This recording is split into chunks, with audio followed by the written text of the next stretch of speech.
Hi guys, my name is Laura Cloonan, Whole30 Certified Coach, and today I'm going to talk a little bit about the Whole30 cookbooks because there are 4 of them.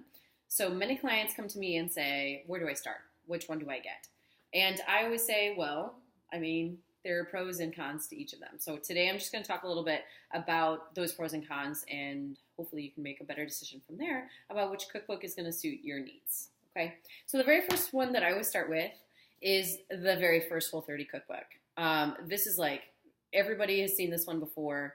It's going to be your most beginner cookbook. So if you do not know how to make anything, like maybe your kitchen skills are limited to pizza rolls, this is the one for you. Okay, it's going to talk about how to make a chicken breast and how to make a hamburger, how to steam vegetables, all of the real basic stuff. And I will say I like this one too. This is actually my second copy of this one because I've made every recipe in this book. And I will say they're really good. I would say the only drawback is there's a couple of recipes that are not my favorite. There's a couple of ones that are a little bit on the stranger side. So I would say this is always the one that if you can only buy one cookbook, you have to start with the original. Now, say you can buy 2, then I'm gonna go ahead and recommend some of the other ones. I really like the Whole30 Slow Cooker one. This is the one that came out most recently, and it does have Instant Pot recipes. But of course, then you're limited. You have to have a crock pot or an Instant Pot to access any of the recipes in here. So I really like this one, actually.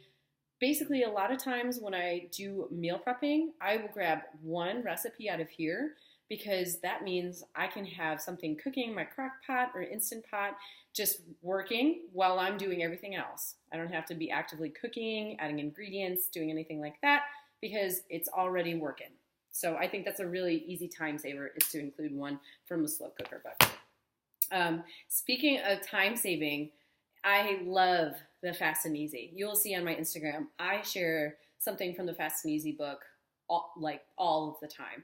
And I will say one of my favorite things about the Fast and Easy cookbook is that it has sheet pan dinners. So one dish, one pan that I have to clean, that is music to my lazy person ears. And then I would say the drawback for this one, the cooking times are not hella accurate because it relies a lot on foods that are convenient. For example, there's going to be a recipe in here for that calls for riced cauliflower. Now, if you are able, meaning financially or time-wise, to grab some riced cauliflower from a store, that's a great option for you. However, if you have to actually sit and from the old-fashioned way, rice a cauliflower, that cooking time is really not going to be accurate. And I would say that's probably my biggest drawback for this one, is sometimes just accessibility. Those things are not always available in everybody's local grocery store. I'm super fortunate because I have Sprouts, and they have a lot of the cooler new Whole30 products, but not everybody does. So I would say just keep an eye on this one and just know that the cook times, while it is fast and easy, might just not be correct, if that makes sense. Okay. And then the very last one is the second Whole30 cookbook. Now for this one, they sampled a lot from all the food bloggers that I follow on Instagram and I just am obsessed with and read everything about. And I actually went into this video thinking, okay, this is my least favorite. That's what I thought. But then actually looking at the recipes, I realized this actually has probably the most recipes that have made it into my classics, the ones I make time and time again. This one actually has, I think, most of them. So I'm clearly standing behind the quality of the recipes. I would say the drawback is that because a lot of the recipes were contributed by food bloggers, no shame on them because they're amazing and I wish I could be them, but sometimes the recipes are a little more time consuming or include ingredients that are a little bit more difficult to find, if that makes sense. And I do mean difficult to find even at Sprouts. So I would say maybe some of it's a little more seasonal. You just have to take it with a grain of salt.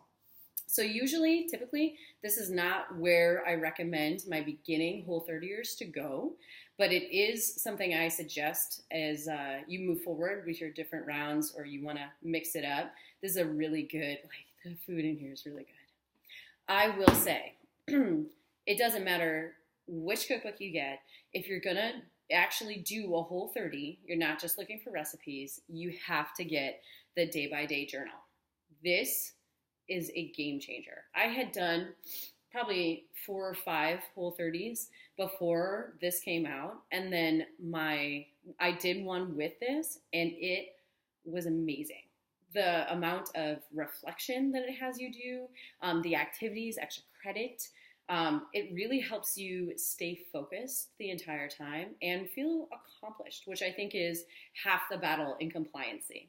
So definitely check this one out if you do actually want to do a Whole30.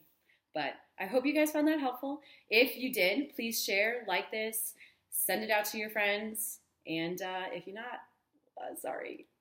I'll go ahead and show you all my favorite cookbooks that are not Whole30, but maybe a little more paleo so you can make them Whole30 later. Okay. Bye, guys.